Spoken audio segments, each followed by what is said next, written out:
vamos a ver cómo la poderosísima banca veneciana forjó su imperio económico en base a todo tipo de prácticas despreciables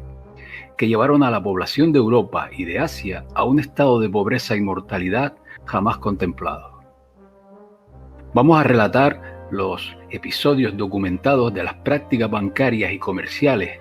que elevaron a la Serenísima República de Venecia a lo más alto del poder y del control, no solo de Europa, sino de todo el mundo conocido por entonces.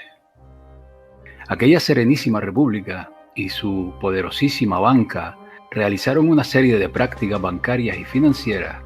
que abocaron a Europa y al mundo a una crisis de pobreza y muerte causadas por una desintegración financiera que detuvo casi por completo todo el comercio y el intercambio, llevándose por delante a millones de personas por hambre y enfermedades debido a una burbuja financiera ficticia que se venía inflando desde hacía 3 o 4 décadas.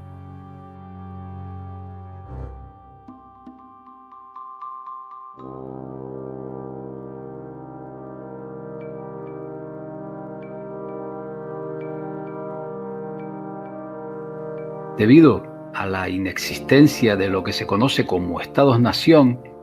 con gobiernos soberanos que pudieran controlar su banca y tuvieran capacidad para ejecutar acciones que amortiguaran aquel golpe tras el hundimiento de los mayores bancos del mundo en el año 1345, dirigidos por los Bardi y por las empresas Perucci de Florencia, el colapso financiero y económico se llevó por delante la vida del 25% de la población entre los años 1300 y 1450, aunque en algunos lugares de Europa alcanzó el 35% e incluso el 50% en algunas décadas. Es preciso recalcar, y más adelante lo veremos, que Florencia y los estados-nación del norte de Italia, o las ciudades-estado mejor dicho, salvo Milán, estaban manejados y controlados por la banca de la Serenísima República de Venecia. La historia oficialista culpa a menudo de la debacle al por entonces rey de Inglaterra, Eduardo III, pero Venecia ya se había hecho desde entonces y hasta hoy día con el control de Inglaterra, gracias a los préstamos que las bancas Bardi y Perucci, sobre todo, concedieron al monarca para satisfacer la crisis que atravesaba Inglaterra. Préstamos que convirtieron a Eduardo III en un títere en manos de Venecia, contra la cual se intentó rebelar el monarca, debido a la usura y al expolio que la Serenísima acometía contra Inglaterra, hasta el punto que el presupuesto nacional se había convertido en una subsección, una especie de apéndice de los citados bancos del norte de Italia. Pero el revisionismo histórico y la perspectiva que nos otorga el paso del tiempo, el tiempo transcurrido, hacen que la verdadera historia vaya aflorando. Y al respecto, dos libros recientes ayudan a comprender aquel crack financiero y social, sin tan siquiera ser la intención de sus autores, de los autores de estos libros. El libro The Medieval Super Companies, A Study of the Perucci Company of Florence, escrito por Edwin Hunt en 1994, demuestra las pérdidas que abocaban a este banco Perucci a la quiebra a finales de 1330, debido a sus propias políticas destructivas con respecto al crédito y el comercio agrícola de Europa, antes, y esto es importante para contradecir la historia oficial, antes de que el rey inglés Eduardo III accediera al trono. Edwin Hunt, un erudito, puesto que trabaja para la banca internacional, no solo derrumba la historia en este aspecto, sino que del estudio de toda la correspondencia y libros de contabilidad existentes de las bancas Bardi y Perucci, concluye que los préstamos al rey Eduardo III se dieron bajo brutales condiciones que suponían la incautación y saqueo de los ingresos de una corona como la inglesa, que si comparamos con la actual coyuntura mundial no era más que un país del tercer mundo, agraviado por el saqueo de la banca internacional de aquellos tiempos, la banca veneciana. Cuántas similitudes con lo que vivimos hoy día. Si Edwin Hunt deja claro que Inglaterra estaba controlada por los bancos Bardi y Perucci, más definitivo es el último trabajo del historiador de Venecia, Frederick C. Lane, en su obra Money and Banking in Medieval and Renaissance Venice, que muestra que fueron las finanzas venecianas las que, al dominar y controlar una enorme burbuja internacional de especulación monetaria desde el año 1275 hasta 1350, arreglaron el gran colapso de la década de 1340 porque no compartieron una paz mutua con Florencia, sino que los comerciantes venecianos fueron a la quiebra, arrastrando con ellos a la economía europea y mediterránea. Es decir, por hacernos una idea, Florencia era en el siglo XIV la Nueva York de hoy día, el centro aparente de la banca con los mayores bancos del mundo. Pero Venecia era la Londres actual, que manipulaba por entonces tanto a los banqueros de Florencia como a reyes y emperadores por igual, en base al dominio completo de los mercados y a la acuñación de moneda y crédito. Una de las estrategias fundamentales de la República de Venecia para no solo sobrevivir, sino dominar, fue impedir el nacimiento de cualquier intento de Estado o nación soberana o similares. Y para la causa se valió de unos eficaces servicios de inteligencia y de espionaje infiltrados por todas las cortes europeas bajo el mando del inquisidor Consejo de los Diez.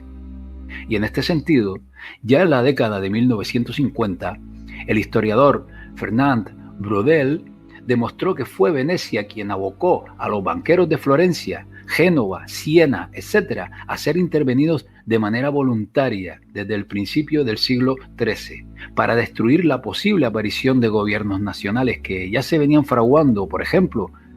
con los logros del emperador del Sacro Imperio Romano, Federico II. Decía este autor, este historiador Braudel, que Venecia deliberadamente había atrapado todas las economías sujetas circundantes, incluyendo la economía alemana, para su propio beneficio, lo que les impide actuar libremente. El siglo XIV vio la creación de un poderoso monopolio en beneficio de las ciudades-estado de Italia, que el embrión de los estados territoriales como Inglaterra, Francia y España sufrieron necesariamente las consecuencias. A lo escrito por Braudel, añado además que Venecia intervino para detener la adhesión de Alfonso el Sabio como sucesor del emperador Federico II. Estas políticas venecianas de libre comercio arrasaron por millones de vidas humanas que fueron despoblando Europa hasta que siglos después, en que el nacimiento del Estado-nación francés bajo Luis XI y luego Inglaterra bajo Enrique VII y la España de los Reyes Católicos, la población europea pudo establecerse y recuperarse. Porque hay que señalar que hubo unos 400, 600 años de creciente aumento de la población en Europa, China e India. En conjunto, las 3/4 partes de la población humana conocida por entonces, que se derrumbó y se invirtió el crecimiento a causa de hambrunas, pestes y plagas que mataron a más de 100 millones de personas. Pero no solo por causas mayores, tal como estamos viendo. Las guerras azotaban toda Europa. Ejércitos mongoles sacrificaron entre 5 y 10 millones de personas. Por lo tanto, esta despoblación no comenzó con la caída de la banca en la década de 1340, pero se aceleró después durante casi un siglo. Las políticas de financiación de Venecia ya estaban revirtiendo el crecimiento de la población humana desde 60 años antes de su cáncer especulativo. Pero, la pregunta es ¿cómo fue posible todo esto? El despoblamiento paulatino de regiones tan productivas del norte de Italia y norte de Francia a finales del siglo XIII trajo consigo el fracaso de grandes cosechas sucesivas, la pérdida de grandes cosechas y la escasez en extremo en años como el 1314-17, 1328 al 29 o 1338 al 39. Productos tan esenciales como la lana comenzaron a caer en torno al año 1310. La lana inglesa y la de procedencia peninsular ibérica fueron la base de la producción europea de ropa, aunque el paño de algodón estaba empezando a producir. En Inglaterra, comenzando con el reinado de Eduardo I y alcanzando un clímax con Eduardo III, los Bardi y Perucci habían adquirido un estatus que les supuso el monopolio de la adquisición y exportación de lana. En Francia eran famosas durante todo el año las 6 ciudades de ferias de la región de Champagne, como el centro de la negociación de tela y prendas de vestir, industria siderúrgica, madera, lana, instrumentos agrícolas y alimentos para toda Europa. con beneficios para los comerciantes en torno a un 34%. Los banqueros venecianos y florentinos intervinieron en estas ferias con grandes cantidades de crédito, con sucursales bancarias y con artículos de lujo traídos desde Oriente. La investigación de Edwin Hahn de los libros de cuentas de los banqueros Perucci muestra que los banqueros florentinos esperaban un 810% anual hasta 1335, muy superior a la velocidad en que la economía física de Europa estaba produciendo excedentes reales. Los venecianos esperaban tasas mucho más altas de ganancias todavía, por las razones expuestas a continuación. Es decir, a finales del siglo XIII, esa desaceleración en el comercio golpeó primero los productos básicos. Operaciones de crédito se mantienen durante más tiempo, pero las ferias entraron en un declive severo. Al respecto, dice Brodel, a finales de la década de 1330, al comienzo de la Guerra de los 100 años entre Inglaterra y Francia, que por cierto fue financiada por la banca veneciana, llevaba a la industria de la confección Flandes, la principal región de producción de ropa de Europa, siendo boicoteada y desconectada completamente de la lana a finales de la década de 1340. Esta industria se encontraba en completa decadencia y se estaba moviendo realmente fuera de los pueblos y ciudades en pequeñas industrias caseras en el campo. Además de monopolizar las producciones básicas, se detectó a partir del año 1320 una fuga masiva de plata hacia ultramar, sobre el mar, es decir, al imperio marítimo de Venecia en el Oriente Medio y Bizancio, que dañó el equilibrio de Europa. Exportaciones venecianas de plata de Europa desde 1325 hasta 1350 habían igualado quizá el 25% de toda la plata que se extraía en Europa en ese momento. La moneda de plata estándar había sido la moneda estable del Santo Imperio Romano en Europa y en Inglaterra desde los tiempos de Carlomagno. Esta exportación masiva desde Venecia hacia el este causó un déficit crónico, creando problemas de pagos en lugares tan lejanos como Inglaterra y Flandes, y en la fabricación de pagos en el comercio. Francia fue vaciada de monedas de plata. El acuñador del rey Felipe estima que 100 toneladas de plata se habían exportado a las tierras de los sarracenos, al Medio Oriente Islámico. De esta forma, monopolizando la producción de básicos y manejando la circulación del dinero, interrumpiendo su fluidez, los bancos italianos que se lucraban de manera vergonzosa con estas prácticas estaban a su vez preparando con décadas de antelación el caldo de cultivo que originó el desplome financiero y la crisis del año 1340 en el mundo. Por hacer una comparación con la actualidad, aquellas compañías florentinas se asimilaban a las actuales multinacionales del grano, como son Cargill y Archer Daniels Midland. Según Edwin Hahn, se utilizan los préstamos a los monarcas para dominar y controlar el comercio de ciertos productos de primera necesidad, especialmente de cereales y más tarde lana y tela. Su dominio y especulación consigue reducir progresivamente la producción de estos productos. Esta es la manera en que Venecia controlaba el mundo conocido por entonces. Sé que la peste negra fue fundamental en el despoblamiento, pero a su vez ha servido para encubrir las criminales prácticas bancarias de Venecia que llevaron a la muerte a millones de personas que se camuflan con las cifras de dicha enfermedad. Y no solo en Europa y el Mediterráneo, porque el imperio marítimo financiero de Venecia especulaba a escala global en Eurasia y fueron los comerciantes de Venecia los que llevaron aparejadas la devastación y la despoblación de la mayoría de la raza humana en el siglo XIV, porque la catástrofe de la peste negra en Europa es superada con creces con las tasas de muerte en China y las regiones islámicas bajo el gobierno del homicida mongol Khan desde 1250 hasta casi el año 1400. Un clan homicida que, como veremos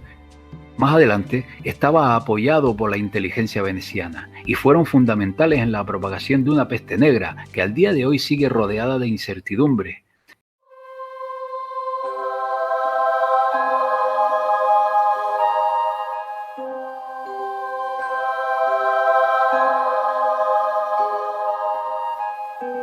Debo mencionar que las primeras prácticas que se pueden denominar como banca fueron obra de los templarios.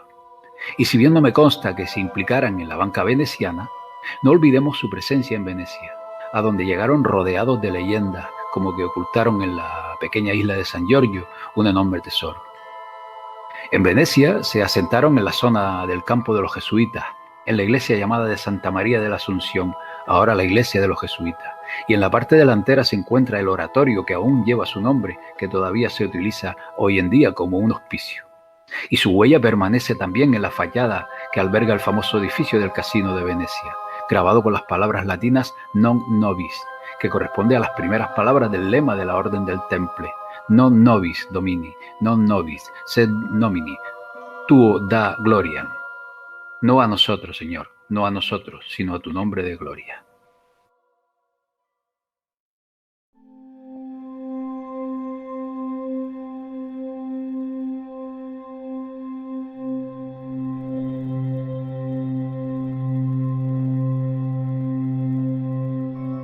Añadir que estos bancos Bardi y Perucci, fundados a mitad del siglo XIII por la facción güelfos de la nobleza negra, se mostraron siempre contrarios al Sacro Imperio Romano. Y ya en su momento, Carlomagno advirtió sobre el peligro que suponía Venecia y las ciudades-estado del norte italiano.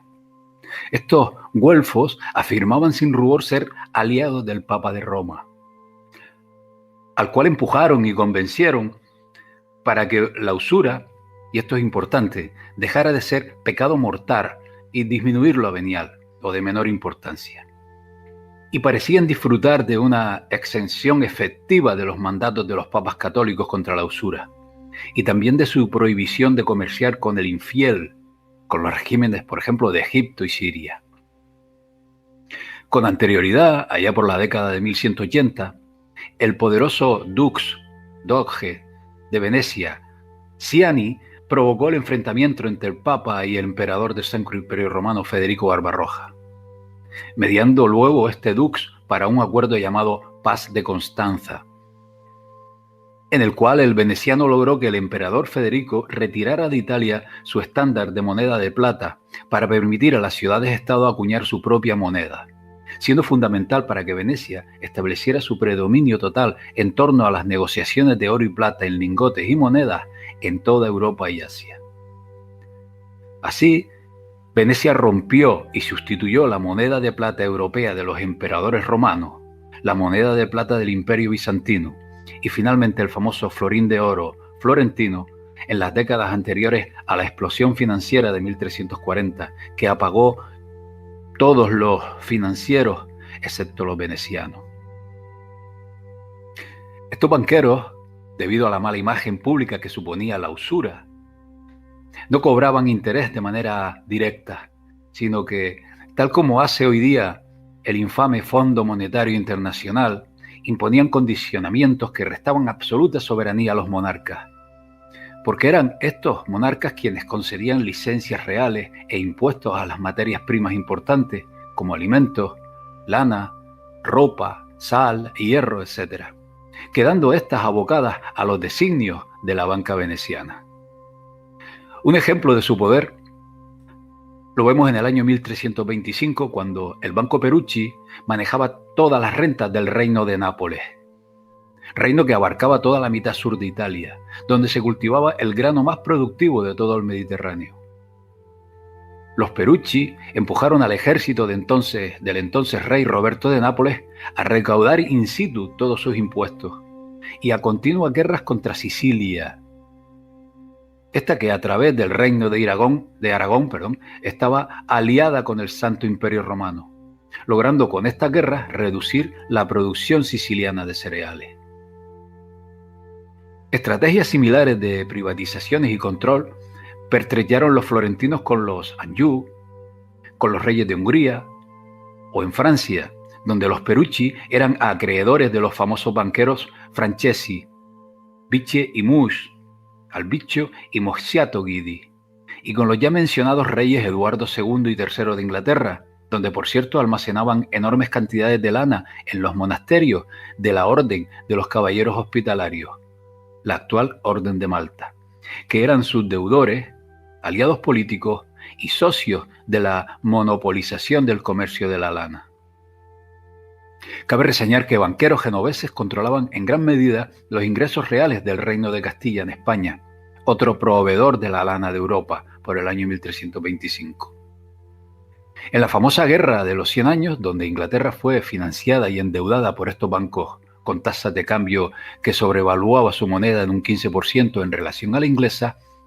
se calcula que los Bardi Perucci eran acreedores de un total de 1.365.000 florines de oro, de los cuales los mayores flujos llegaron al Vaticano, a manera de diezmos y contribuciones bajo un papa colocado por los güelfos, el Papa Juan XXII, alcanzando un valor de unos 250.000 florines de oro por año que fueron recogidos por los agentes de los bancos venecianos, porque solo ellos, los venecianos, tenían las reservas de dinero en efectivo en Aviñón, en Francia, sede temporal del papado durante unos 70 años. De este modo, Venecia controlaba el crédito papal y las continuas hostilidades entre el papado y los emperadores romanos. En Italia, los préstamos de estos banqueros a comerciantes, agricultores y propietarios acababan muy a menudo con las propiedades de estos en manos de los banqueros, que sumados a los impuestos cada vez mayores en las ciudades-estado, incrementaban sus riquezas y su control sobre la población, aboliéndolos más tarde en 1315 en las ciudades para incrementarlos en zonas rurales, con el objetivo de reducir la población y como resultado la baja producción de alimentos que condujo a posteriores hambrunas y muertes. Así, bancos famosos de Toscana, el Asti de Siena, el Francesi o las empresas Scali de Florencia, sumados a bancos como los Perucci, Acciaiuoli, Buonaccorsi, estos últimos habían sido banqueros del Vaticano antes de salir de Roma, iban camino a la quiebra con la caída de la producción en los productos de primera necesidad. Ya en 1340, una epidemia mortal, no identificada como la peste negra o peste bubónica, había matado hasta un 10% de muchas poblaciones urbanas en el norte de Francia, y unos 15.000 florentinos habían muerto, de 90 a 100.000 ese año. Venecia, escribió el autor Braudel, fue el mayor éxito comercial de la Edad Media. Una ciudad sin industria, a excepción de la construcción naval militar, que llegó a dominar el mundo mediterráneo y controlar un imperio a través de la mera empresa comercial. En el siglo XIV se encontraba en el ascendente a sus mayores periodos de éxito y poder. Por otra parte, Frederick Lane escribe: los gobernantes de Venecia estaban menos preocupados por las ganancias de las industrias que con las ganancias del comercio entre las regiones que valoraban el oro y la plata de manera diferente. En apariencia, los bancos de Venecia eran más pequeños y discretos que los florentinos, pero con muchos más recursos para especular, porque a simple vista Venecia construye y subasta barcos a comerciantes que acompañaban con grandes convoyes navales al mando de comandantes del inquisidor Consejo de los 10.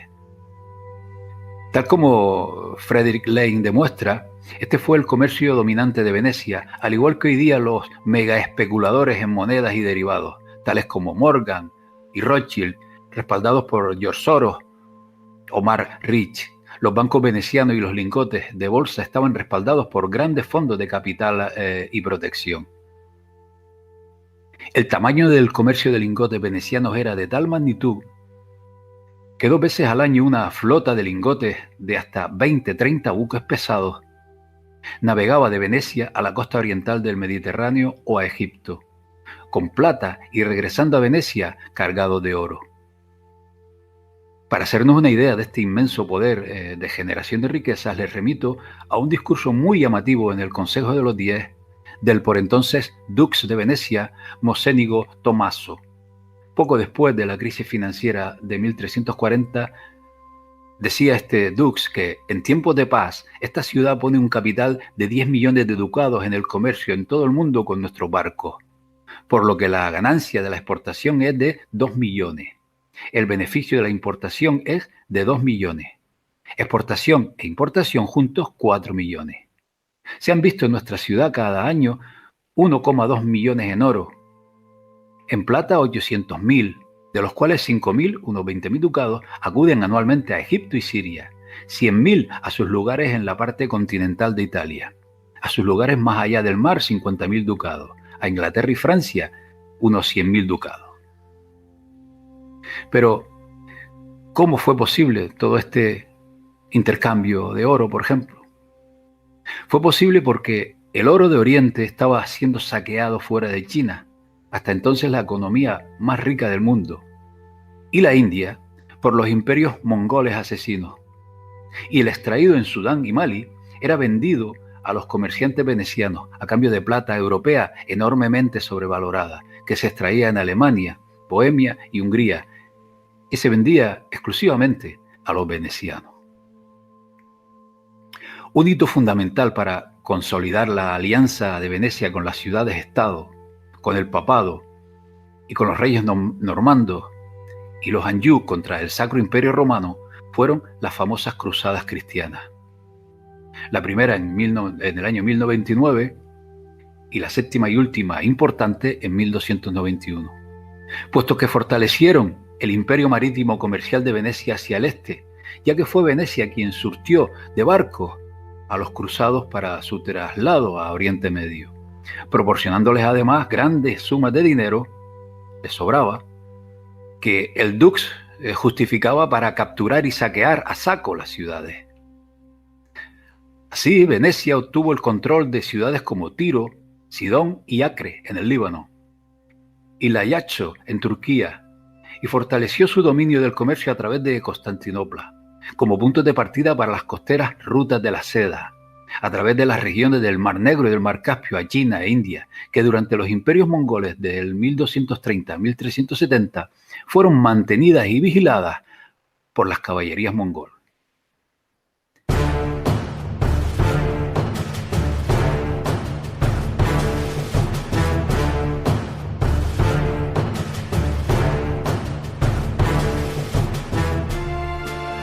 Este imperio de los Khan mongoles fue durante un siglo el imperio más grande y más asesino de la historia humana,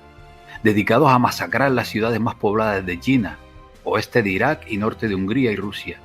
incluyendo todas las ciudades comerciales cuya competencia molestaba, como no, a Venecia.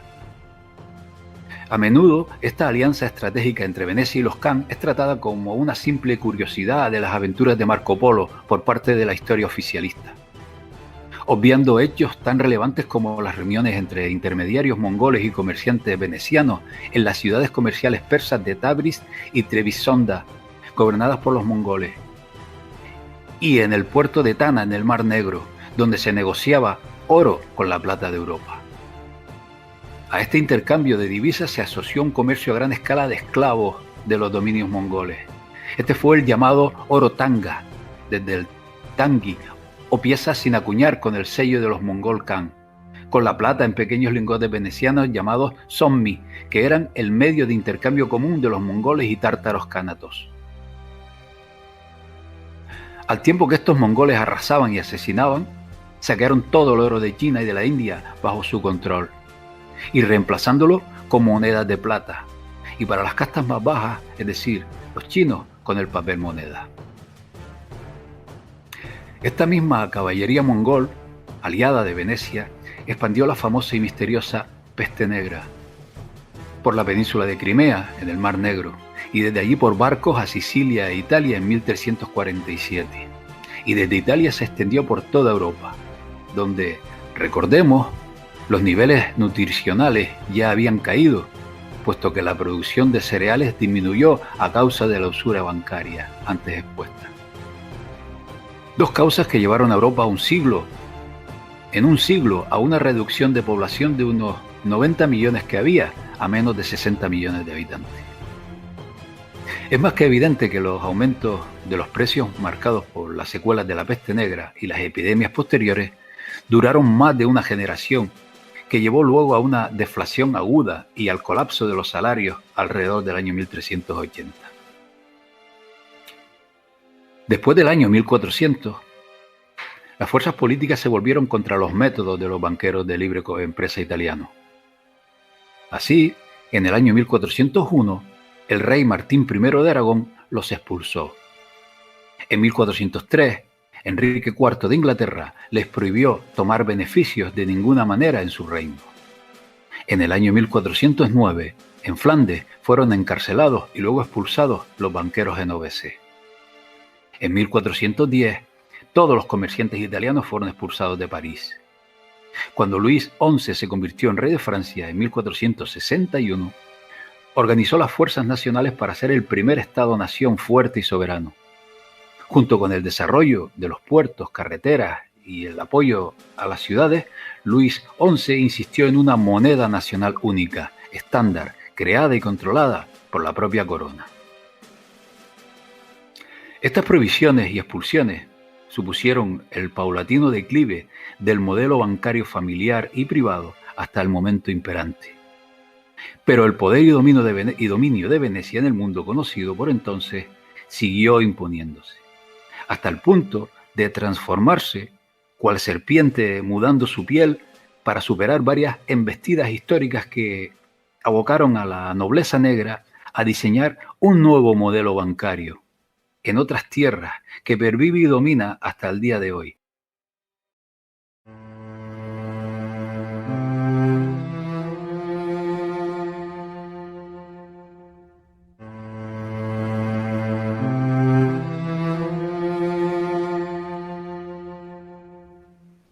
Tras esta crisis que acabamos de exponer,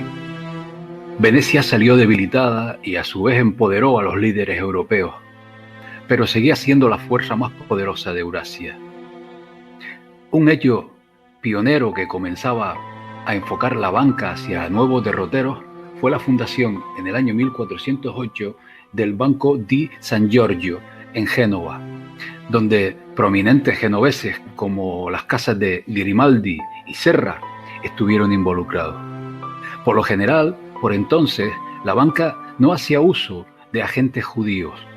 pero en este caso, la excepción que confirma la regla es el clan cásaro de los Ghisolfi, quienes ejercieron dicho trabajo en esta banca San Giorgio. Desde el siglo XII, destacados judíos empezaron a ejercer de prestamistas, que se les puede considerar banqueros, tal como hoy lo conocemos. En el siglo XIV y XV, el factor judío se limitaba a ejercer, y dependiendo de qué zona europea, de prestamistas sin incidencia en las altas finanzas, porque tenían más limitaciones que el resto de súbditos a la hora de llevar a cabo actividades económicas. Salvo excepciones, como por ejemplo en Castilla y Aragón, donde los intereses de préstamos se limitaban desde el año 1253 a un 33% y 29% respectivamente, lo cual permitía a los prestamistas judíos actuar como banqueros en el sentido que hoy le damos a la palabra. Criptojudíos, huidos de la península ibérica, introdujeron la banca y el concepto mercantilista de la economía de Estado en el Imperio Otomano. Es el caso de la Casa de Méndez, que pronto adquirió una posición dominante en las finanzas de aquel Imperio Otomano y en el comercio con Europa. En cuanto a los judíos residentes en el gueto de Venecia, la Serenísima República les prohibió ejercer de prestamistas hasta el año 1385, en que se concedió a un pequeño grupo procedente de Alemania prestar al continente con intereses entre un 10 y un 12%, controlados por el Senado de Venecia. Esto fue así hasta pocos años después, en que en 1392 se detectaron irregularidades que acabaron con el permiso, que varias décadas después varió y que trataremos más adelante. Al sur de Alemania, dos grandes familias de banqueros surgieron en el siglo XV. Los Fugger, aliados de Venecia que controlaban la España de entonces, y los Welser. Entre ambos llegaron a controlar gran parte de la economía europea y dominar las altas finanzas internacionales en aquel siglo XVI. Pero el mayor emporio bancario, tras la caída de las supercompañías Perucci y Bardi que hemos hablado, fue un banco fundado ya en 1397, que se erige a mediados del siglo en el mayor poder financiero de la época. Nos referimos a los Medici. Su fundador, Giovanni de Bicci de Medici, buscaba borrar la mala reputación que su familia había adquirido en los años anteriores, en que 5 familiares fueron ahorcados por delitos capitales. Lavando su imagen, financiando la mayor parte de obras de arte renacentistas a través de las ganancias que obtuvieron en sus actividades bancarias. De origen persa, los Medici se centraron más en la banca que en las supercompañías, atrayendo depósitos, dinero prestado, canjeado después en letras de cambio y pagos internacionales, principalmente para el Papa de Roma. De hecho, los lucrativos negocios con el Papa les dio el apelativo de dioses banqueros. El imperio bancario Medici comenzó en Italia, con sucursales en Florencia, Venecia, Roma y Nápoles, y más tarde se expandió a otros centros de comercio, como Brujas, Aviñón, Londres y Ginebra. Utilizó las ganancias del banco para terminar la construcción del impresionante Duomo en 1436, y encargando otras famosas obras de arte del Renacimiento, financiando a los genios del arte de aquel tiempo. Los Medici, para eludir la prohibición de la Iglesia de cobrar tasas de interés, hicieron uso de las letras de cambio, ocultándolas mediante el uso de varias monedas en sus transacciones. Concedieron crédito a quien lo necesitara a través de dichas letras, sin preocuparse de que esto fuera visto como usura. Tras la muerte de Lorenzo de Medici en 1492 y la invasión francesa de Florencia el mismo año, que abocó a los Medici a huir de la ciudad, la quiebra era inminente, tanto así que fue liquidado ese mismo año y tomado, al parecer, por la familia Tornabuoni, y supuso además el fin de Florencia como centro de la Europa bancaria. Lento pero seguro, el equilibrio de poder se fue desplazando al noroeste de Europa, en particular a los Países Bajos, asunto que abordaremos más adelante. Los Medici, a su vez, una vez quebrada su actividad como banqueros, se dedicaron a ocupar el trono de Roma, otro negocio muy lucrativo, con 3 papas: León X, o Giovanni di Lorenzo de Medici, Clemente VII, Giulio di Giuliano de Medici, y León XI, Alessandro Ottaviano de Medici. Y siguieron teniendo poder político en Italia y Francia, por ejemplo. De estos papas cabe destacar que León X encargó construir la Basílica de San Pedro, cuyo coste le obligó a recabar fondos, intensificando la venta de bulas de indulgencia, que encargó a la banca Fugger. La denuncia contra la inmoralidad de este tráfico mercantil sería el detonante que indujo a Lutero a romper con la Iglesia Católica, dando origen a la Reforma Protestante. Por su parte, Clemente VII se negó a reconocer el divorcio de Enrique VIII, decisión inevitable dada la subordinación del papado a la política de Carlos V, y que veremos también más adelante, desencadenando así el cisma de la Iglesia de Inglaterra. Desde ciertos círculos de opinión se cree que la familia Medici utilizó su oro para financiar a la familia Rothschild, como los nuevos banqueros emergentes. Lo cierto es que la familia Rothschild ha trabajado con la casa de Medici, por ejemplo con Karl Mayer von Rothschild, que administró el Naps Bank, financiando la casa de Medici y trabajando con el príncipe Luigi de Medici de Ottaviano. Y se sospecha que los Medici dirigen la Orden Hermética de la Aurora Dorada, una sociedad secreta de alquimistas. Decir además que en 1472 fue la fundación del el Monte di Piaci de Siena, el banco en funcionamiento más antiguo del mundo.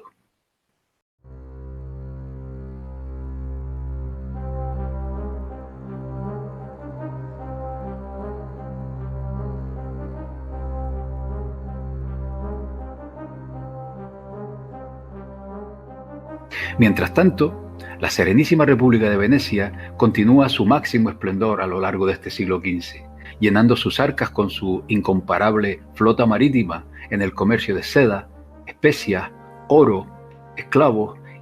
y todo lo que se tercie desde el lejano y mediano oriente, siendo además enclave del Renacimiento y referente de las artes y las ciencias. Si analizamos aquel siglo XV desde el día de hoy, desde la amplia perspectiva que nos ofrece el tiempo transcurrido, no encontramos ningún dato que nos indique alguna preocupación grave de Venecia por su futuro. Hasta que ya en el ocaso de dicho siglo, su mayor rival le asestó un golpe que pudo resultar mortal, de no ser por la astucia mostrada por esta nobleza veneciana. La corona de Castilla y Aragón emprende la conquista de América, gracias a los permisos concedidos por el Papa Borgia Alejandro VI o Rodrigo Borgia, el mismo corrupto que, siendo arzobispo, falsificó una bula papal que permitió a los primos Isabel de Castilla y Fernando de Aragón contraer el matrimonio que de facto facilitara la unión de ambas coronas, que después, como bien sabemos, posibilitó el emprender la conquista de América. Cabe mencionar que esta familia Borgia provenían de órdenes templarias. Venecia, por su situación geográfica y por carecer de tropas adecuadas para aquella empresa de tamaña envergadura, se vio impotente ante su rival castellano y replegó a sus fronteras su poder intelectual para estudiar aquella coyuntura que suponía el desplazamiento al oeste del eje económico mundial, controlado hasta entonces por la Serenísima República, en base, como estamos viendo, a la especulación financiera. Con el descubrimiento de América, el poder bancario y financiero mediterráneo se fue desplazando al norte, a ciudades como Brujas y sobre todo Amberes, a la vanguardia de la renovación financiera de entonces hasta 1580, en que se dio su liderazgo a Ámsterdam, que ayudadas por su situación geográfica opacaron a la banca italiana.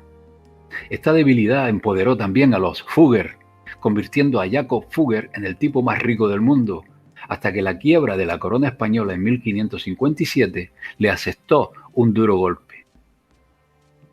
A comienzos del siglo, una alianza denominada Liga de Cambrai se unió para fulminar a la oligarquía veneciana. A pesar del cartel que presentó esta alianza, formado entre otros por Francia, por el Sacro Imperio Romano, es decir, Alemania, por España y por parte del papado de Julio II, esta guerra mundial de entonces, que marcó el comienzo de la era moderna, acabó en 1510 cuando el Papa Julio II, tras varios contratiempos, se alió con Venecia, que vuelve una vez más a resarcirse de un golpe. En este mismo siglo nacen varios bancos familiares de apellidos como los Grimaldi, los Spínola, los Doria, los Pinelli, y un apellido también de origen persa que desempeñó un papel fundamental en la estrategia de supervivencia de Venecia. Nos referimos a los Pallavicini. Pero no conviene perder de vista la huella que la serpiente veneciana estaba dejando tras de sí para evitar su muerte anunciada. Y vamos a seguir su rastro paso por paso para entender cómo pudo salir victoriosa tras el mortal golpe que le asestaron. De tal magnitud que a mediados del siglo, Venecia perdió la mitad de su flota y quebró toda su banca privada. Si rastreamos su huella, tal como convenimos, nos encontramos primero con Gasparo Contarini, de ilustre apellido que dio 7 dux a Venecia, un simpatizante de las tesis de Lutero, que por otra parte, aunque resulte contradictorio, fue fundamental para la aprobación del Papa de la Orden de los Jesuitas,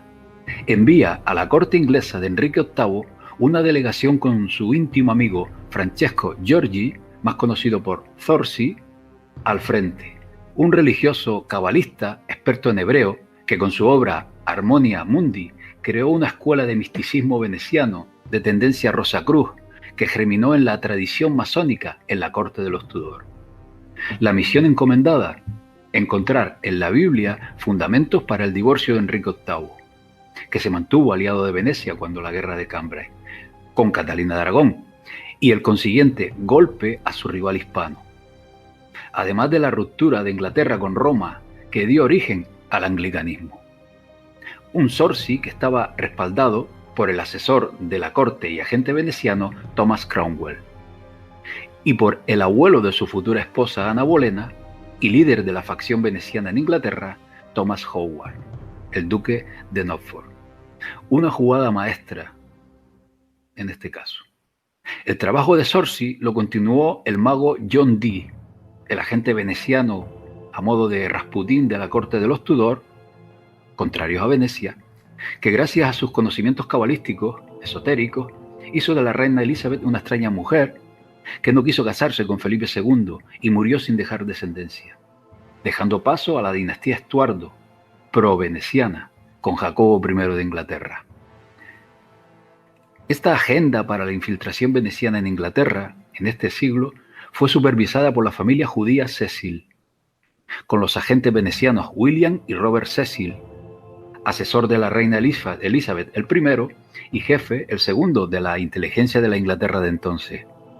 Mientras, a su vez, el veneciano Sir Horacio Pallavicini controlaba las finanzas de Inglaterra. Como ven, toda una jugada maestra en estrategia muy propia de la eficaz inteligencia veneciana para abrirse camino a la conquista de Inglaterra.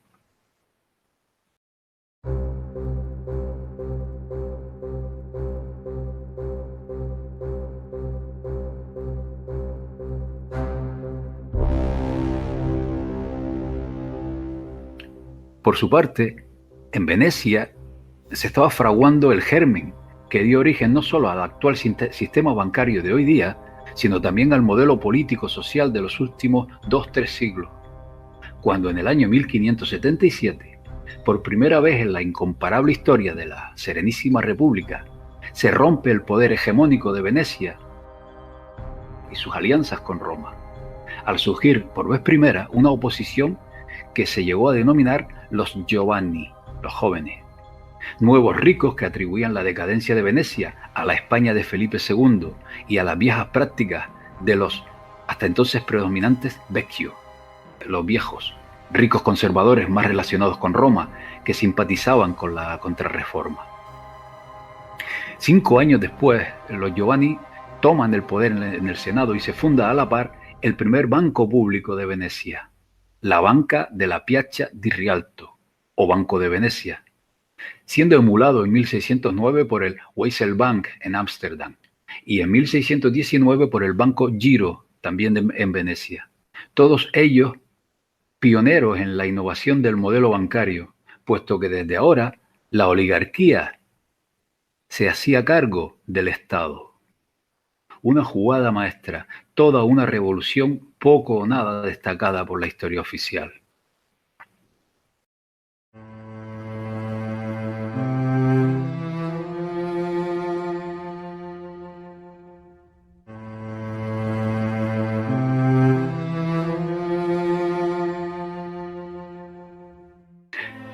En las primeras 2 décadas del siglo XVI, mientras en Ámsterdam se funda la Compañía Holandesa de las Indias Orientales, que asume y continúa el fructífero comercio marítimo de Venecia, que los aupó a lo más alto, y poco después se funda el Banco de Ámsterdam como moderno y novedoso banco central de capital veneciano, en la Serenísima República, un brillante monje servita, conocido como Paolo Sarpi, toma el relevo de Gasparo Contarini al frente de la gestión del traslado de Venecia al norte de Europa. Y para ello provocaron en 1606 un conflicto con el Papa de Roma que acabó en un interdicto y en la excomunión de Venecia, lo cual supuso en 1616 la ruptura definitiva del poder mundial por entonces, Roma-Venecia, y el inicio de la era moderna. Si bien en torno a la creación de los bancos de Ámsterdam y Londres aparecen muchos nombres, varios de ellos judíos, el capital, los fondos necesarios, fue inyectado por Venecia, los denominados fondi, que al trasladarse de frontera pasan a llamarse bonier, lo cual convierte a los venecianos en accionistas de la banca central y de sus herramientas financieras de alcance global de hoy día, y a los demás en ejecutivos y testaferros. Estos accionistas venecianos están, sospecho, probablemente dirigidos por el Inquisidor Consejo de los 10, creados en Venecia en 1313 y casual o causalmente 3 años después de la expulsión de los templarios, y disueltos según la historia en el año 1797. Con toda razón, historiadores como Michel Fratiani y Franco Spinelli, que investigan la historia del capital y de la economía, hoy día se preguntan si Venecia sabía de antemano que se avecinaba su decadencia.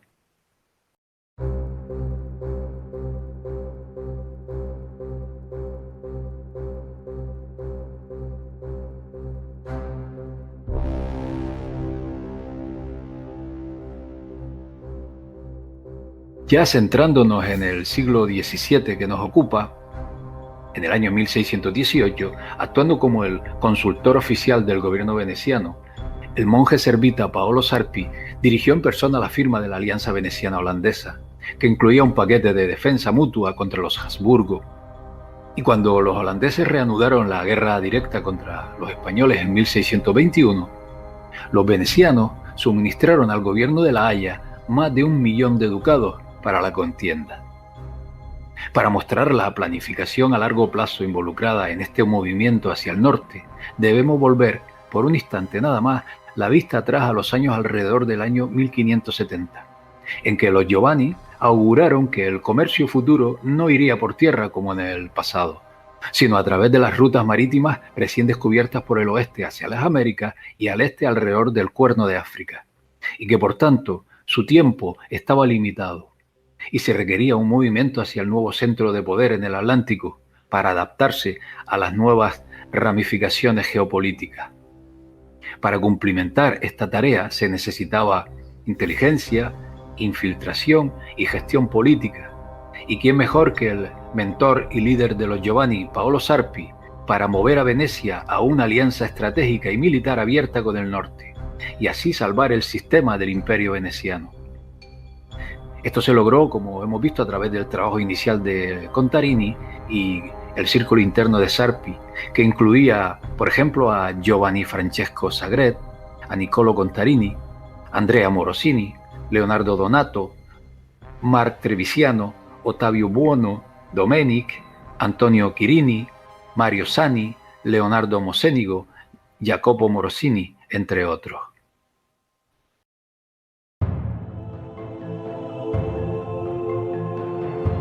De las 430 cartas de la voluminosa correspondencia de Sarpi, que se salvaron del fuego en el año 1769, se puede vislumbrar su poder desde su centro de operaciones, donde recibía puntual información sobre el comercio de oro español, los movimientos de la flota holandesa, los cambios políticos en Egipto y Persia, y el tema de la colonización de las Américas. Y por supuesto también existe la correspondencia científica y filosófica con varios personajes.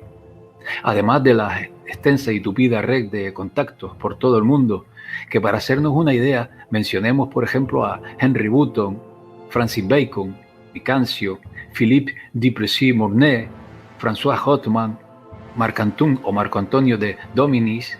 Ugo Grocchio, Giovanni Diosdati, Isaac Casaubon, entre otros. La maquiavélica política veneciana consistió en fagocitar guerras de religión, esto es clave, entre luteranos, calvinistas y anglicanos, por una parte, y los dominados por los jesuitas de la Contrarreforma del Concilio de Trento por otra, dando lugar a ambos lados de este conflicto para manejarlos. Por ejemplo, insistiendo en el mantenimiento de una dinastía y una iglesia protestante en Inglaterra, para generar conflictos con las monarquías católicas, aconsejando políticas antiespañolas para energizar la rivalidad imperial con Madrid y evitar que el ejército español estacionado en Milán tuviera alguna oportunidad para conquistar Venecia. La alianza veneciano-calvinista dio a Venecia un punto de entrada para extender su influencia y métodos hacia el norte.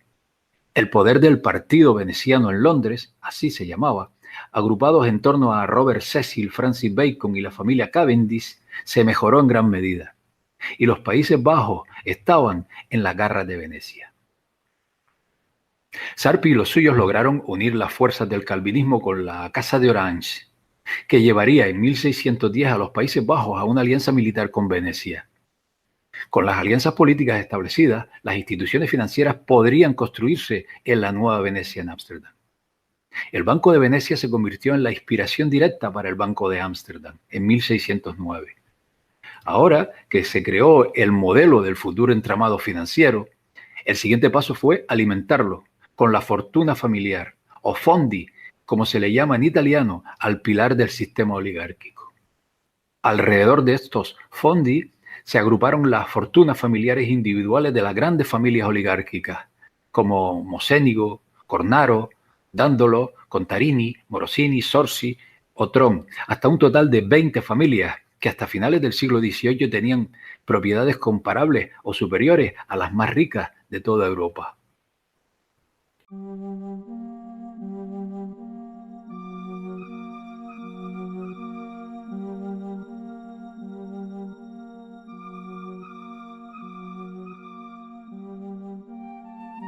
Cuando la oligarquía veneciana transfirió muchas de sus familias y activos al norte de Europa, el Fondi veneciano proporcionó el núcleo del Gran Banco de Ámsterdam, que dominó Europa durante el siglo XVII, cubriendo por completo la deuda pública de la antigua Venecia. Así, desde el Banco de Ámsterdam, los venecianos obtuvieron el monopolio de todos los intercambios de especies y el comercio de metales preciosos. Era una cámara de compensación para las letras de cambio que manejaba la deuda del gobierno holandés y el ancla financiera hacia Europa, consolidando el papel de Ámsterdam como el Wall Street del siglo XVII. Sin embargo, el banco sufrió una fuerte depresión en 1672, conocido como el Ramsjahr, el año del desastre, debido a las guerras simultáneas de la República con Inglaterra, Francia y reinos alemanes, provocadas, como no, por la nobleza negra veneciana,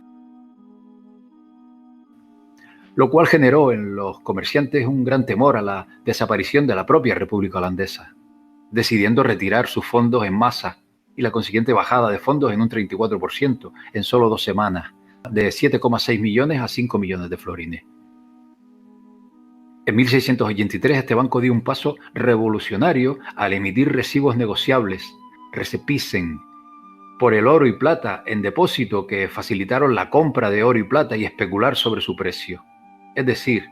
billetes en papel respaldados por oro y emitidos por un banco central. ¿A qué suena familiar?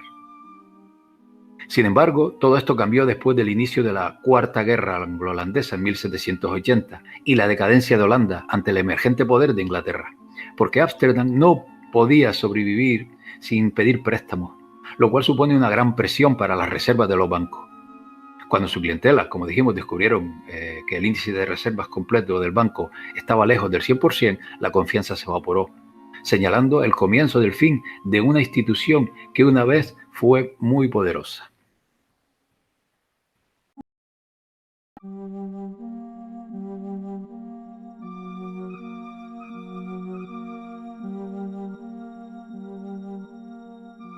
Thomas y Oliver Cromwell, tal como dijimos, desempeñaron como agentes venecianos un papel fundamental en la conquista de Inglaterra por la nobleza negra veneciana, relacionados, como vimos antes, con anterioridad por lazos de sangre con la familia Pallavicini de esta nobleza negra y con prominentes parlamentarios ingleses como John Hampden. Cromwell llevó a la guerra a los ingleses contra Holanda,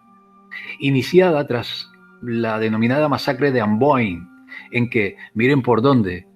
su gobernador, Ieyasu, veía el poder de los jesuitas demasiado peligroso. Y la guerra contra España, bajo consignas venecianas, para acabar con los enemigos del imperio que se comenzaba a cimentar en base al libre comercio marítimo veneciano, abocando al pobre campesinado inglés a instalarse en las ciudades donde la usura se convirtió en una práctica respetable.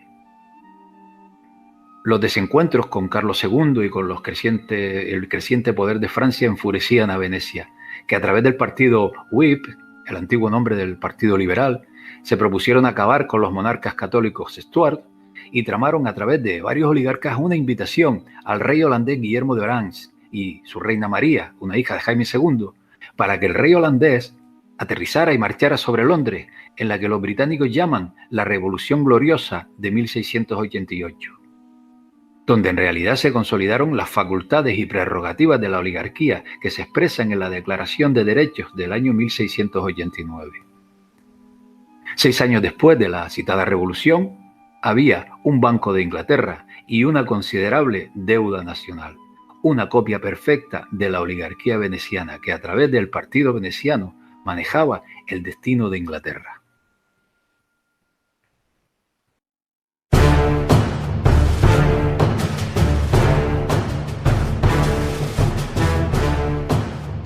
La British East Indian Company, por sí sola un imperio que acaparó la mitad del comercio mundial, con ejército propio de más de 250.000 soldados y una facturación astronómica, empleaba con preferencia a masones protestantes, que dieron origen a una acomodada clase media. Fundada casi 100 años antes que el Banco de Inglaterra, accionistas y capital veneciano por un total de 2 millones de libras sirvieron como incentivo a los fondos para la creación del mencionado banco. Cifra muy lejana a los 72 millones acumulados por gastos de guerra por el rey Guillermo III, al que una vez acabada la guerra, el banco le salvó del pago. Fue en 1694 cuando se funda el Banco de Inglaterra, que a menudo se le relaciona con adinerados askenazis del clan Rothschild como Kuhn, Loeb, Lehman, Warburg, etc. Pero en realidad, el Banco de Inglaterra fue fundado y dirigido por William Paterson, que había hecho su fortuna en la British East Company, y fundado también por el primer conde de Halifax, Charles Montague, del cual, de este último, sus primos varones normandos establecieron el actual Banco de Pagos Internacionales. El Banco Samuel Montague, por ejemplo, firmó un contrato con el HSBC como Montague Private Equity. Otro familiar, Norman Montague, gobernó el Banco de Inglaterra entre 1920 y 1944. El Banco de Inglaterra funcionó de manera muy diferente al holandés y su tarea principal era financiar el déficit público mediante la emisión de acciones, similar al genovés Banco de San Giorgio. En un principio, los suscriptores proporcionaron ayuda económica para financiar el Banco de Inglaterra, que otorgó un préstamo de 1,2 millones de libras, más o menos 1,8 millones de dólares, para el gobierno inglés, tras el colapso económico de la derrota contra Francia. Pero tal vez el desarrollo más significativo de la revolución financiera inglesa fue el explosivo crecimiento del mercado de valores de Londres, gracias sobre todo a la British East India Company y su reguero de patentes, inversores y codiciosos intermediarios y corredores de bolsa, varios de ellos a costa de los robos a barcos españoles. Pero fue el capital veneciano inyectado en la British East India Company y sus espléndidos beneficios el que consolidó el Banco de Inglaterra como entidad financiera de capital privado para créditos a las administraciones inglesas. El famoso desplome de 1696 obligó al gobierno a intervenir para regular aquella orgía de capital, un poco tarde porque no evitó la siguiente crisis de 1720, que derivó en un drama no solo en Inglaterra, sino también en Francia y Holanda. Años después, el Banco de Inglaterra dejó supuestamente de ser privado, ya a comienzos del pasado siglo XX. A partir del anterior siglo XVI se ve con bastante asiduidad la figura del judío de la corte, o factor judío, o Hofjuden, banqueros que manejaban las finanzas de la realeza europea o la nobleza. Se hicieron necesarios debido a las prohibiciones contra la usura aplicadas a los cristianos y no a los judíos. Muchos reyes y emperadores, como los Habsburgo del Sacro Imperio Romano, tenían un número considerable de judíos en la corte. Por ejemplo, en la corte de Leopoldo I de Habsburgo, emperador del Imperio Austrohúngaro, que estaba plagada de asesores jesuitas, servía como banquero el judío Samuel Oppenheimer, en cuya banca entró a trabajar desde muy joven un tipo de apellido fundamental en la historia de la banca, un tal Mayer Amschel Rothschild. Estos banqueros judíos satisfacían no solo las grandes cantidades invertidas en constantes guerras, sino además toda clase de caprichos y de excesos del monarca de turno, que se endeudaba hasta el punto de sacudirse sus deudas expulsando a todos los judíos de su dominio. Aunque en el caso de Leopoldo I los expulsó a todos salvo a su banquero Oppenheimer, por razones que ahora no vienen al caso. En este siglo XVII, los Keilot, o comunidades judías, forzadas a convertirse en prestamistas por las severas limitaciones que se les imponían, comenzaron a ser garantes de las deudas contraídas por judíos con los prestamistas cristianos, el clero, las instituciones de la iglesia y la nobleza, obteniendo sustanciosos préstamos que convirtieron al clero y a la iglesia en acreedores de gran parte de esta deuda, práctica que fue reprendida por el Papa Benedicto XIV en su encíclica 1751 A Primum Quo. Para comprender por qué se relaciona tanto a los banqueros judíos con el Imperio Británico, es imprescindible saber que en las leyes de la ciudad, emitidas por el rey Jorge III, en el tomo 71, en las páginas que van de 1179 al 1200, se lee en un artículo que los judíos son propiedad de los reyes normandos y anglosajones. También explica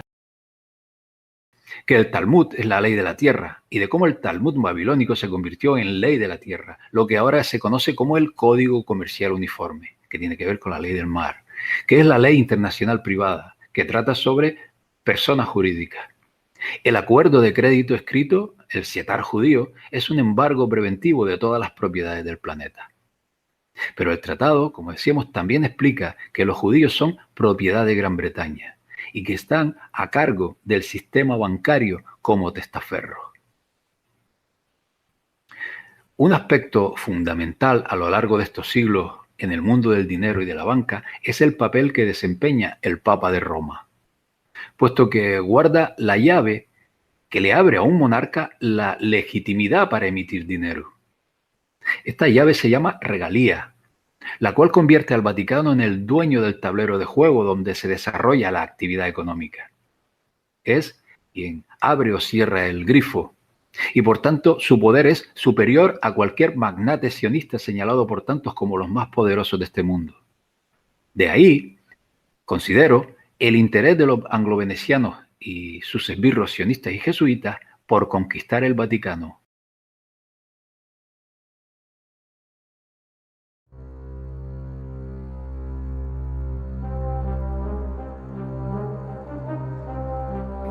Hemos visto hasta aquí cómo se fraguó, se asentó y se cimentó el actual sistema bancario financiero, donde se desenvuelve la sociedad actual del siglo XXI, con el mundo anglosajón imperante. Hemos expuesto la fusión de la Serenísima República de Venecia con Inglaterra, a través del capital fondi de los Giovanni venecianos. A partir de aquí, los venecianos y la propia Venecia desaparecen a la vista del público, dando paso a la banca central, en torno a la cual abundan demasiados banqueros de origen cázaro. Estamos en un siglo XVIII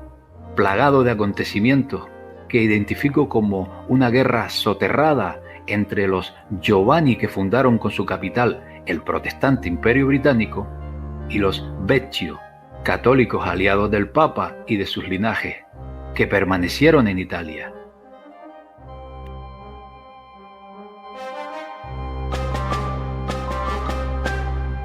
Desaparecen monarquías aliadas de Roma y emergen repúblicas con banca centralizada al estilo veneciano, fruto de la Revolución Francesa. Emerge, casi de la nada, la dinastía Rothschild, que en pocos años llega a manejar más de la mitad de la economía mundial y enraiza en una milla cuadrada, al margen de todo control, el mayor centro de poder económico del mundo, la City de Londres. Se van formando instituciones financieras y bancarias supraestatales y globales, inventadas, como hemos visto, por Venecia, que controlan y deciden hoy día las políticas económicas a seguir, tanto por la banca como por los gobiernos.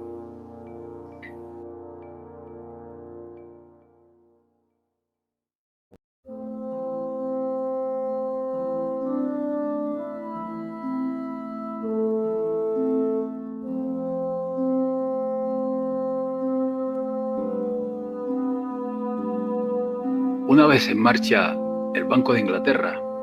como base para la agenda a seguir en estos últimos 3 siglos, porque sirve de patrón para los bancos centrales modernos, y una vez forjado el Imperio Británico como el mayor poder mundial, comienza la expansión, la metástasis del sistema veneciano de libre comercio, basado en las teorías del dominico español de la Escuela de Salamanca, Francisco de Vitoria, adaptadas a conveniencia a las prácticas usureras anglo-venecianas y acopladas a las tesis socialistas en sus 3 vertientes, ya sea fabiano, fascista o keynesianas, puestas en práctica en este último siglo. Y una vez elaborado el marco en que se desarrollaría la economía y la banca mundial, el verdadero gobierno del mundo precisaba de una tapadera a modo de brazo ejecutor que ocultara su presencia, y fue empoderando a una familia como testaferros de su control y prácticas usureras, a los Rothschild, que, tal como expuse con anterioridad, comenzaron su imperio cuando la astucia jesuita logró incorporarlos como prestamistas en la corte del Imperio Austrohúngaro a través de los banqueros judíos Oppenheimer. Los Rothschild basaron en principio su éxito en la presencia de los hijos de Amschel en todos los mayores centros financieros de la época, que desde su principal sucursal en Londres, gobernada por Nathan Rothschild, tejió su red en Viena con Salomón Rothschild, en Frankfurt con Amschel, en Nápoles con Karl y en París con James Rothschild, que trabajando al unísono y con una extraordinaria y ventajosa red de espionaje y mensajería, fueron atrapando gobiernos y reyes hambrientos de guerras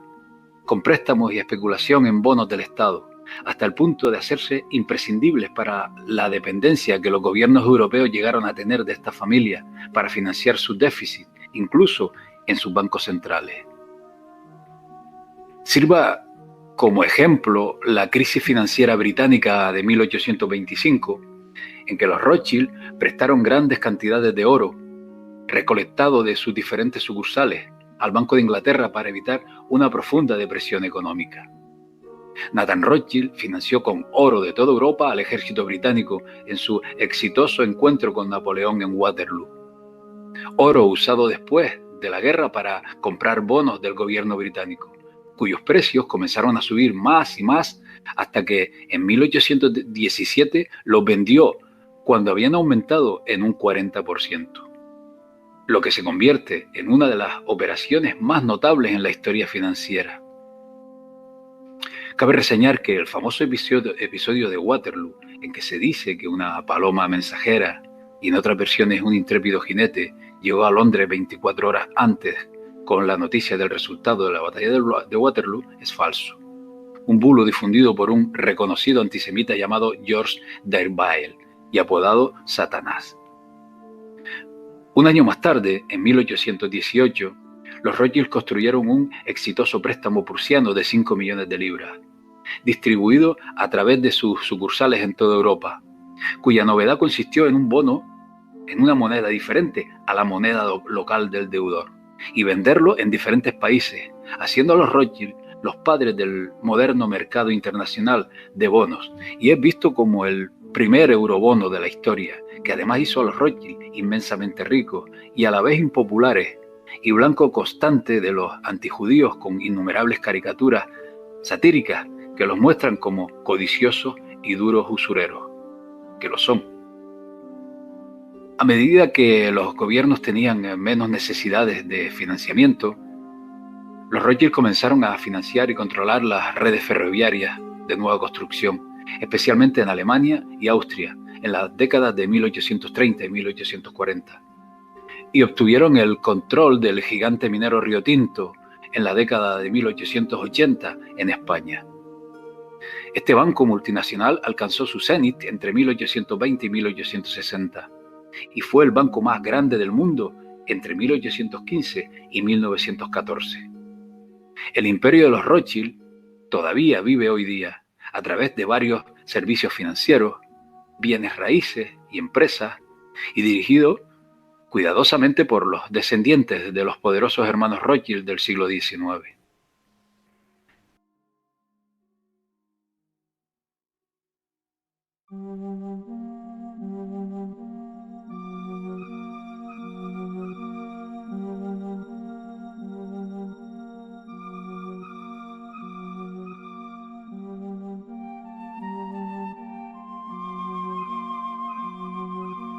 Un intento español por contrarrestar las pérdidas de sus virreinatos causadas por sus contrincantes británicos fue su apoyo a la creación de los Estados Unidos para América, cuya constitución original, contraria a los intereses anglo-venecianos, cerraba la puerta a las prácticas bancarias usureras. Poco después de su formación como Estado, nace en 1790 el Distrito de Columbia, donde se alojan los tres poderes, el legislativo, el ejecutivo y el judicial, los cuales conceden el derecho a acuñar moneda. Esa capital que sostiene el águila y las fascias romanas hasta el día de hoy, se erigió, causalidades de la vida, en una finca llamada Roma, propiedad de la familia jesuita de los Carroll. En 1791, Alexander Hamilton, un títere de la City de Londres, funda el First Bank of United States, que por no renovársele tras 20 años la concesión, provoca las iras de la Casa Rothschild, que amenaza con una guerra ocurrida 21 años después. Mientras tanto, al otro lado del Atlántico, se aprueba en 1844 en el Parlamento británico la Bank Charter Act, también conocida como la Ley Bancaria de Peel, una norma que restringía la capacidad de emisión de billetes de los bancos privados y establecía,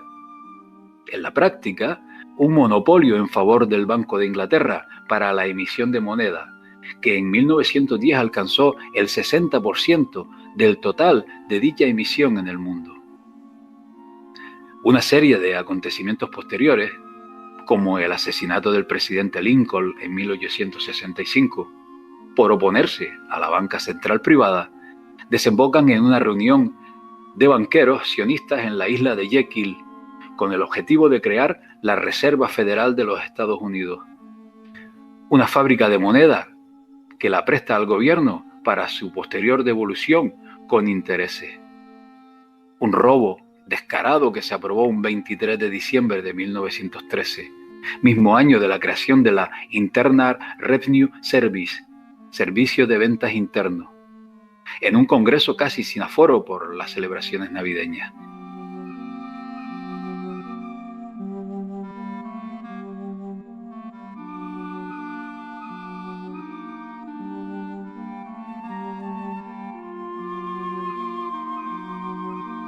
En el año anterior, de 1912, la obsesión del financiero sionista y multimillonario J.P. Morgan iba por fin a hacerse realidad, y era cubrir la travesía Southampton-Nueva York en 7 días. Para ello disponía de 3 maravillas flotantes: el Olympic, el Britannia y el Titanic. J.P. Morgan, que acostumbraba a viajar en todas y cada una de las travesías inaugurales de sus barcos,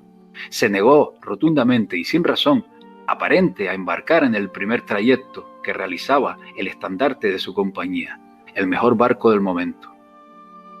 3 grandes magnates sionistas que perecieron con el Titanic se oponían a la creación de la Reserva Federal por no necesitar de sus créditos. Fueron John Jacob Astor, dueño del Empire State Building, Benjamin Guggenheim, el rey del cobre, y también Isadore Strauss, el dueño de los almacenes Macy's, los mayores del mundo. La Reserva Federal fue aprobada debido a la insistencia del presidente Woodrow Wilson, bajo la dirección de su secretario privado, el caballero de Colón, Joseph Tumulty. Tanto Wilson como Tumulty estaban bajo el control del primer papa estadounidense, el arzobispo de Baltimore, James Cardinal Gibbons. En 1914, la Reserva Federal financia ambos bandos de la Primera Guerra Mundial. Hasta entonces, en los billetes de dólar podíamos leer United States Note, perteneciente a Estados Unidos, y después Federal Reserve Note, perteneciente a la Reserva Federal. El año 1933 hace que coincidan la llegada de Hitler al poder con la creación del gran sello del ojo que todo lo ve, del billete de dólar, y también la creación por parte del presidente Roosevelt de la Gold Reserve Act, sin tan siquiera pasar por el Congreso, con la cual quienes tenían oro debieron, bajo duras sanciones, entregarlo al gobierno, que lo depositó en Fort North de la Reserva Federal, que sirvió como base para el posterior petrodólar.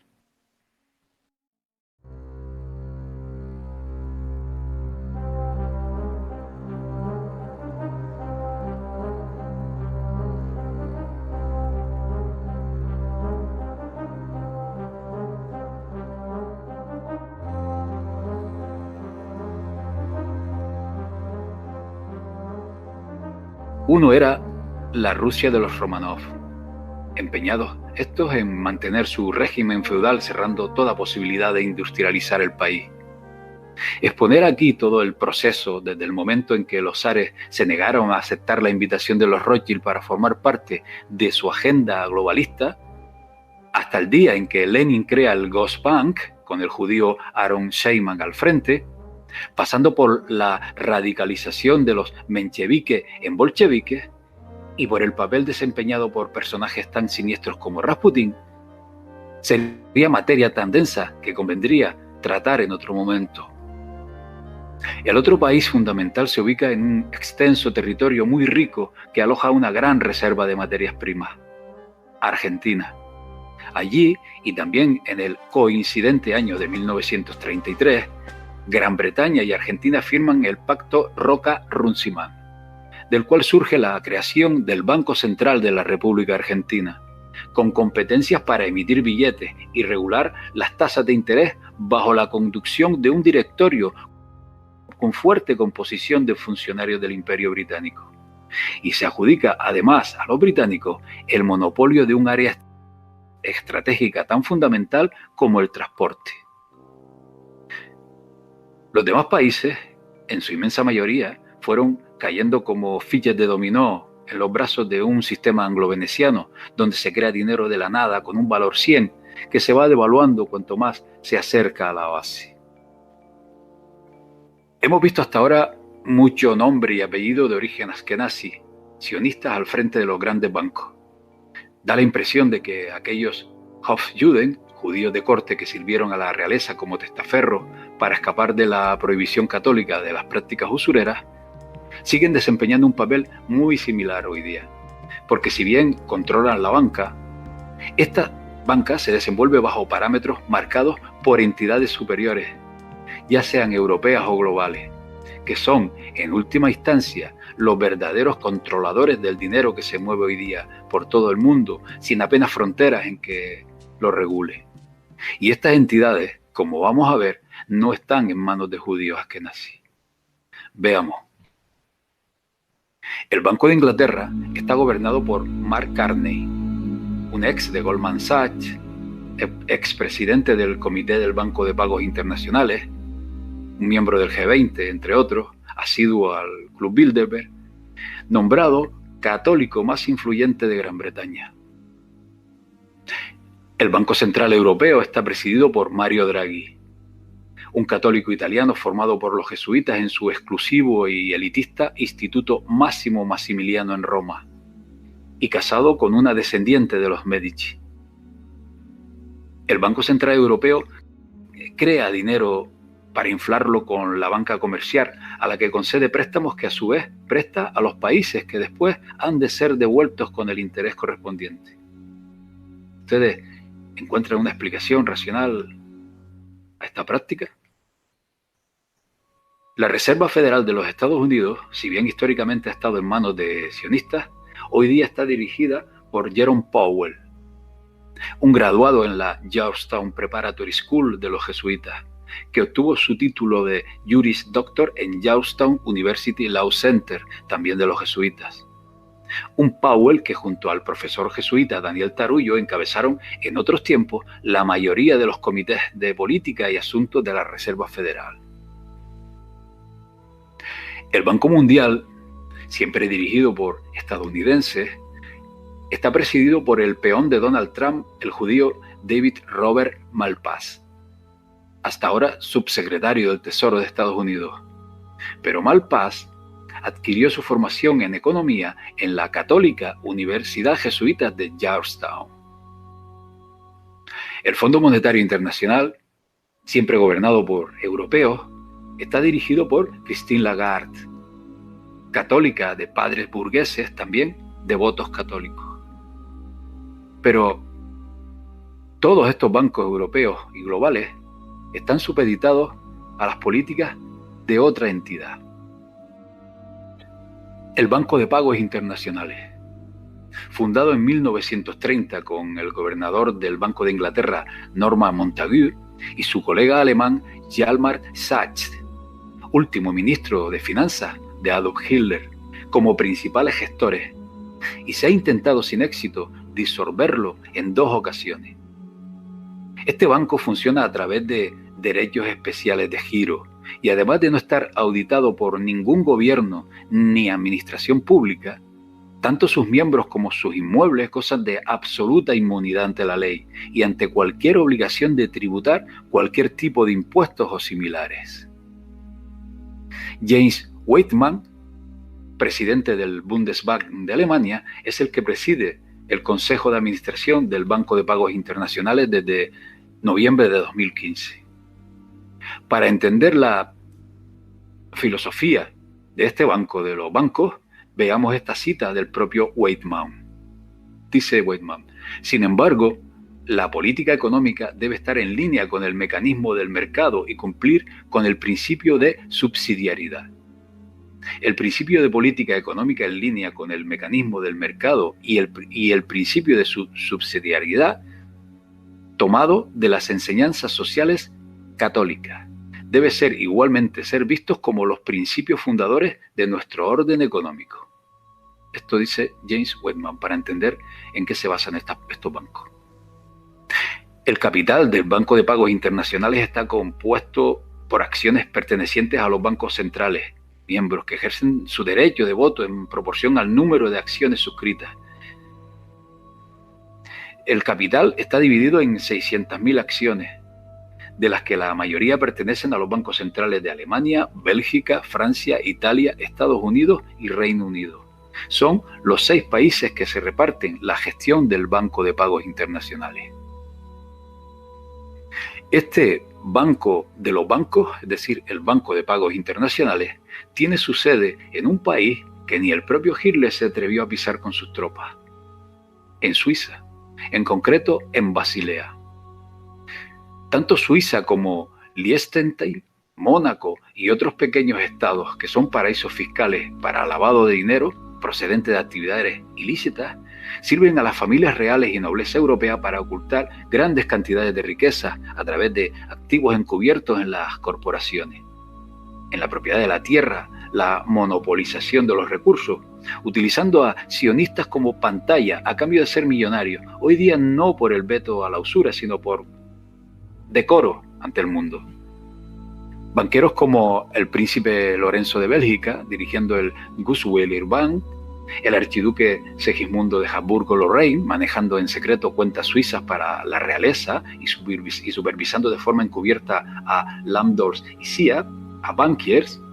el príncipe Erich Sturza, dirigiendo el Banks Erich Sturza, el barón Benjamin de Rothschild, dirigiendo a Edmund de Rothschild Group, y el príncipe Maximiliano de Liechtenstein, dirigiendo el Liechtenstein Global Trust, con sucursales suizas.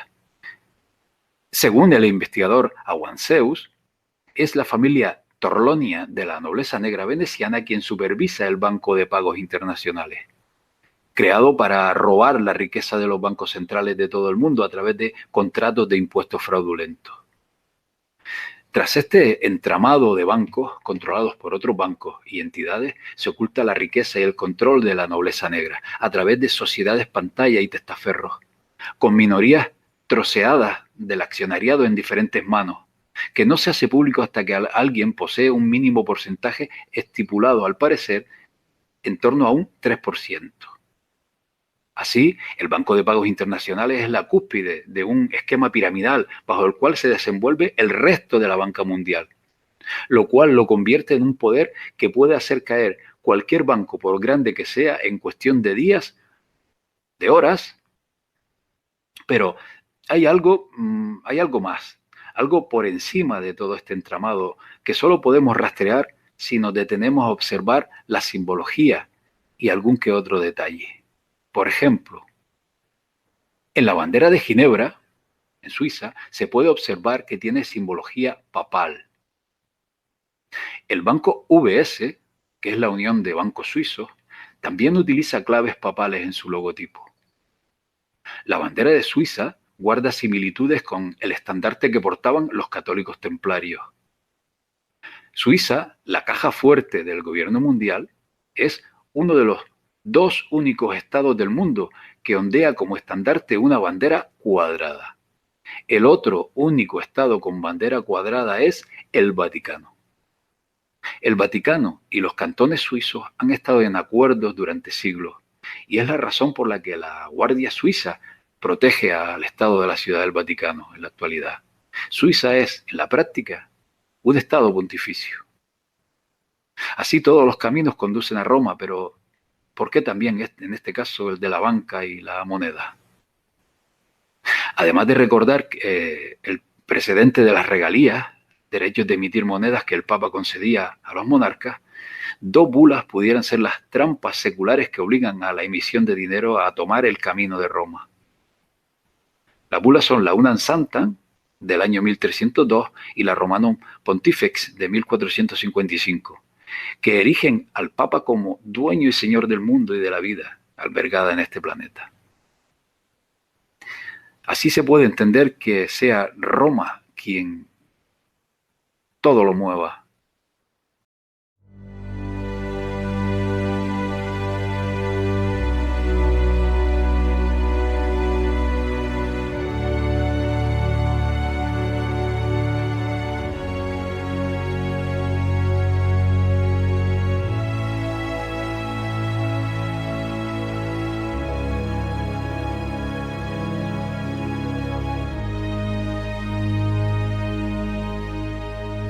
Desde los tiempos del medievo en que Paolo Sarpi y los Giovanni en Venecia luchaban contra las ideas aristotélicas y en favor del empirismo, un aspecto más preocupante y trascendental que se remonta a los orígenes de esta civilización subyace bajo este sendero de la banca que hemos recorrido juntos en esta saga. Y me explico.